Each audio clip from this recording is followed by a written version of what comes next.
Grandes Esperanzas, de Charles Dickens. Capítulo 1. Como mi apellido es Pirrip y mi nombre de pila Felipe, mi lengua infantil, al querer pronunciar ambos nombres, no fue capaz de decir nada más largo ni más explícito que Pip. Por consiguiente, yo mismo me llamaba Pip y por Pip fui conocido en adelante. Digo que Pirrip era el apellido de mi familia, fundándome en la autoridad de la losa sepulcral de mi padre y la de mi hermana, la señora Joe Cargery, que se casó con un herrero. Como yo nunca conocí a mi padre ni a mi madre, ni jamás vi un retrato de ninguno de los dos, porque aquellos tiempos eran muy anteriores a los de la fotografía, mis primeras suposiciones acerca de cómo serían mis padres se derivaban, de un modo muy poco razonable, del aspecto de su losa sepulcral. La forma de las letras esculpidas en la de mi padre me hacía imaginar que fue un hombre cuadrado, macizo, moreno y con el cabello negro y rizado. A juzgar por el carácter y el aspecto de la inscripción, también Georgiana, esposa del anterior, deduje la infantil conclusión de que mi madre fue pecosa y enfermiza. A 5 pequeñas piedras de forma romboidal, cada una de ellas de 1,5 pies de largo, dispuestas en simétrica fila al lado de la tumba de mis padres y consagradas a la memoria de 5 hermanitos míos que abandonaron demasiado pronto el deseo de vivir en esta lucha universal. A estas piedras debo una creencia que conservaba religiosamente, de que todos nacieron con las manos en los bolsillos de sus pantalones y que no las sacaron mientras existieron. Éramos naturales de un país pantanoso, situado en la parte baja del río y comprendido en las revueltas de este, a 20 millas del mar. Mi impresión primera y más vívida de la identidad de las cosas me parece haberla obtenido a una hora avanzada de una memorable tarde.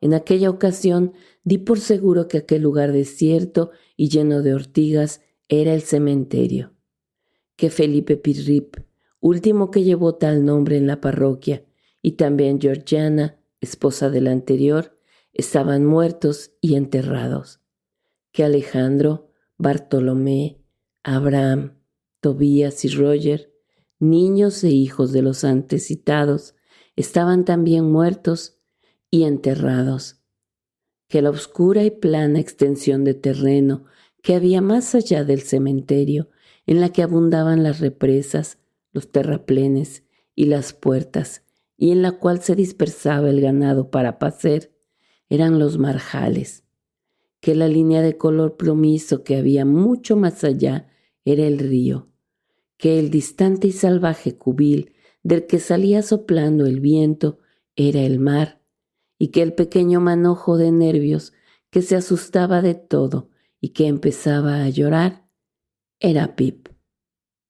«Estate quieto», gritó una voz espantosa en el momento en que un hombre salía de entre las tumbas por el lado del pórtico de la iglesia. «Estate quieto, demonio, o te corto el cuello». Era un hombre terrible, vestido de vasta tela gris que arrastraba un hierro en una pierna. Un hombre que no tenía sombrero, que calzaba unos zapatos rotos y que en torno a la cabeza llevaba un trapo viejo. Un hombre que estaba empapado de agua y cubierto de lodo, que cojeaba a causa de las piedras, que tenía los pies heridos por los cantos agudos de los pedernales, que había recibido numerosos pinchazos de las ortigas y muchos arañazos de los rosales silvestres, que temblaba, que miraba irritado, que gruñía y cuyos dientes castañeteaban en su boca cuando me cogió por la barbilla. «Oh, no me corte el cuello, señor», rogué atemorizado. «Por Dios, no me hagas, señor». «¿Cómo te llamas?», exclamó el hombre. «Aprisa». «Pip, señor». «Repítelo», dijo el hombre mirándome. «Vuelve a decírmelo». «Pip, Pip, señor». «Ahora indícame dónde vives. Señálalo desde aquí». Yo indiqué la dirección en que se hallaba nuestra aldea, en la llanura contigua a la orilla del río, entre los alisos y los árboles desmochados, a cosa de 1 milla o algo más desde la iglesia. Aquel hombre, después de mirarme por un momento, me cogió y poniéndome boca abajo, me vació los bolsillos. No había en ellos nada más que un pedazo de pan.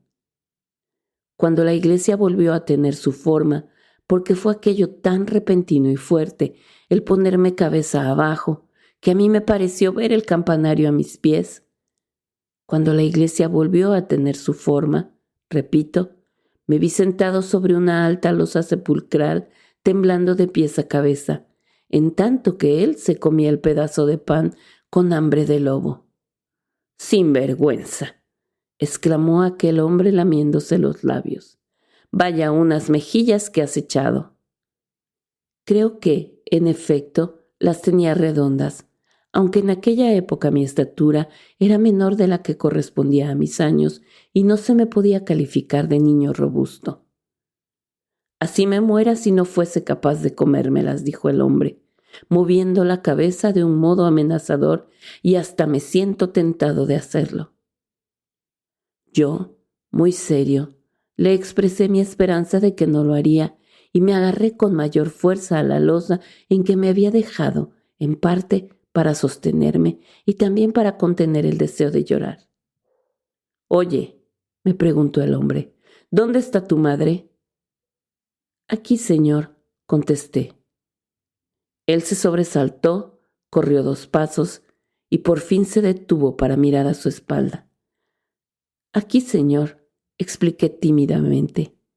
«También Georgiana. Esta es mi madre».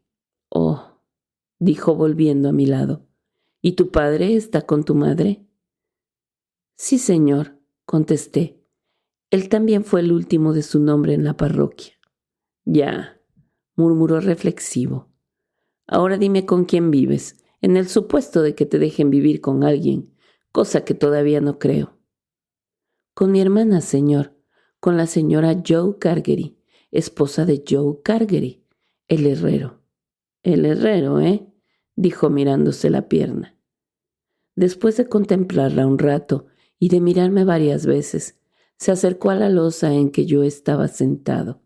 Me cogió con ambos brazos y me echó hacia atrás tanto como pudo, sin soltarme, de manera que sus ojos miraban con la mayor tenacidad y energía en los míos, que a su vez le contemplaban con el mayor susto.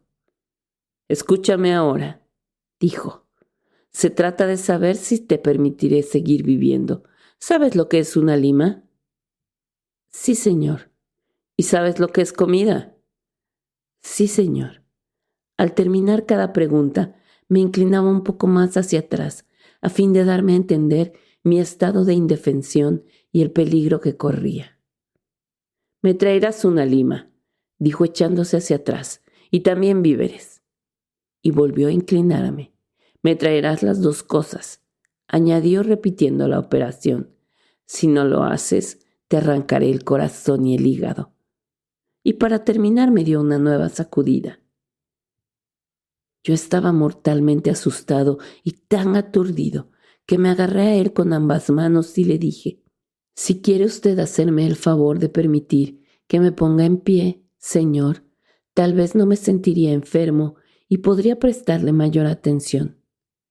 Me hizo dar una tremenda voltereta, de modo que otra vez la iglesia pareció saltar por encima de la veleta. Luego me sostuvo por los brazos en posición natural en lo alto de la piedra y continuó con las espantosas palabras siguientes: «Mañana por la mañana, temprano, me traerás esa lima y víveres. Me lo entregarás todo a mí, junto a la vieja batería que se ve allá. Harás eso y no te atreverás a decir una palabra ni a hacer la menor señal que dé a entender que has visto a una persona como yo o parecida a mí. Si lo haces así, te permitiré seguir viviendo. Si no haces lo que te mando o hablas con alguien de lo que ha ocurrido aquí, por poco que sea, te aseguro que te arrancaré el corazón y el hígado, los asaré y me los comeré. He de advertirte que no estoy solo, como tal vez te has figurado. Hay un joven oculto conmigo, en comparación con el cual yo soy un ángel. Este joven está oyendo ahora lo que te digo y tiene un modo secreto y peculiar de apoderarse de los muchachos y de arrancarles el corazón y el hígado.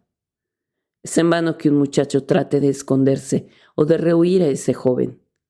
Por mucho que cierre su puerta y se meta en la cama o se tape la cabeza, creyéndose que está seguro y cómodo, el joven en cuestión se introduce suavemente en la casa, se acerca a él y lo destroza en un abrir y cerrar de ojos. En estos momentos y con grandes dificultades estoy conteniendo a ese joven para que no te haga daño. Créeme que me cuesta mucho evitar que te destroce. Y ahora, ¿qué dices? Contesté que le proporcionaría la lima y los restos de comida que pudiera alcanzar y que todo se lo llevaría a la mañana siguiente, muy temprano, para entregárselo en la batería. Dios te mate si no lo haces, exclamó el hombre. Yo dije lo mismo y él me puso en el suelo. Ahora, prosigo, recuerda lo que has prometido. Recuerda también al joven del que te he hablado y vete a casa. Buenas noches, señor, tartamudeé. Ojalá las tengas buenas, dijo mirando alrededor y hacia el marjal. Ojalá fuese una rana o una anguila. Al mismo tiempo se abrazó a sí mismo con ambos brazos, como si quisiera impedir la dispersión de su propio cuerpo, y se dirigió cojeando hacia la cerca de poca elevación de la iglesia. Cuando se marchaba pasando por entre las ortigas y por entre las zarzas que rodeaban los verdes montículos, iba mirando, según pareció a mis infantiles ojos, como si quisiera eludir las manos de los muertos que asomaran cautelosamente de las tumbas para agarrarlo por el tobillo y meterlo en las sepulturas. Cuando llegó a la cerca de la iglesia, la saltó como hombre cuyas piernas están embaradas y adormecidas, y luego se volvió para observarme. Al ver que me contemplaba, volví el rostro hacia mi casa e hice el mejor uso posible de mis piernas. Pero luego miré por encima de mi hombro y le vi que se dirigía nuevamente hacia el río, abrazándose todavía con los brazos y eligiendo el camino con sus doloridos pies entre las grandes piedras que fueron colocadas en el marjal a fin de poder pasar por allí en la época de las lluvias o en la pleamar. Ahora los marjales parecían una larga y negra línea horizontal. En el cielo había fajas rojizas separadas por otras muy negras. A orillas del río pude distinguir débilmente las dos únicas cosas oscuras que parecían estar erguidas. Una de ellas era la baliza, gracias a la cual se orientaban los marinos, parecida a un barril sin tapa sobre una pértiga, cosa muy fea y desagradable cuando se estaba cerca. Era una horca, de la que colgaban algunas cadenas que un día tuvieron suspendido el cuerpo de un pirata. Aquel hombre se acercaba cojeando a esta última, como si fuese el pirata resucitado y quisiera ahorcarse otra vez. Cuando pensé en eso, me asusté de un modo terrible, y al ver que las ovejas levantaban sus cabezas para mirar a aquel hombre, me pregunté si también creerían lo mismo que yo. Volví los ojos alrededor de mí en busca de aquel terrible joven, mas no pude descubrir la menor huella de él. Y como me había asustado otra vez, eché a correr hacia casa sin detenerme.